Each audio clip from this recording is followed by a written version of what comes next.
Well, even Jesus said, love your enemies, bless those who curse you, pray for those who use you. Like, he was pretty strong about that as well. Like, can we look beyond? Can we bless? Can we call out the best in one another, even in the middle of complete, like, an enemy? Wow. Yeah, right. Not your friend. Yeah. Like someone you're in conflict with. Totally. Yeah. And he did, right? He walked in love in everything. And I've been thinking about this. Pastor Nathan was also speaking about this recently, about how Jesus didn't retaliate. He did everything in love.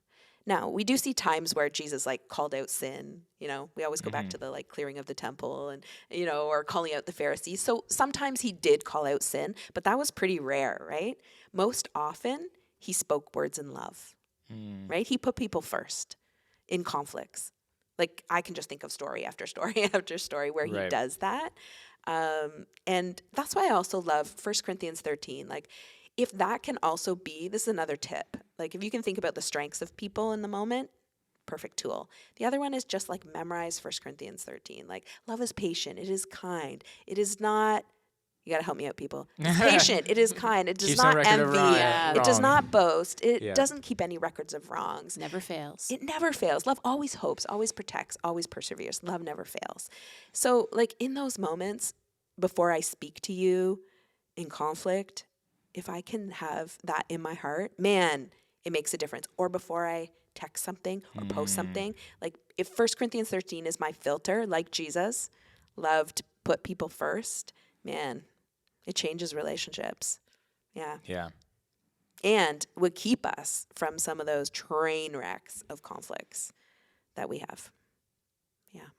I love what you were saying about Jesus there. And I think it challenges me to see how he responded to people that he could, he could see when people were hurting.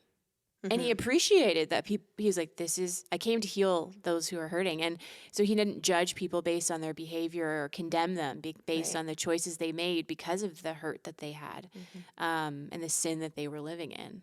It was actually worse to be a Pharisee, to kind of be hard-hearted, but to cover it up and look like it's all good. So I think I just appreciate the way Jesus approached that he could call out the value out of someone beyond the behavior. And of course he would have disagreed with what they were doing, but that wasn't what mattered most in that moment. It's not what came out of his mouth, right? What came out of his mouth was always love, acceptance. It doesn't mean he didn't tell them to go and sin no more, or, he did always speak to that, but yeah, you're right. It was his love for people, right? Like what you saw in this clip, you can catch the full conversation on our YouTube channel, or you can listen to it wherever you listen to podcasts. We'll see you in the next one.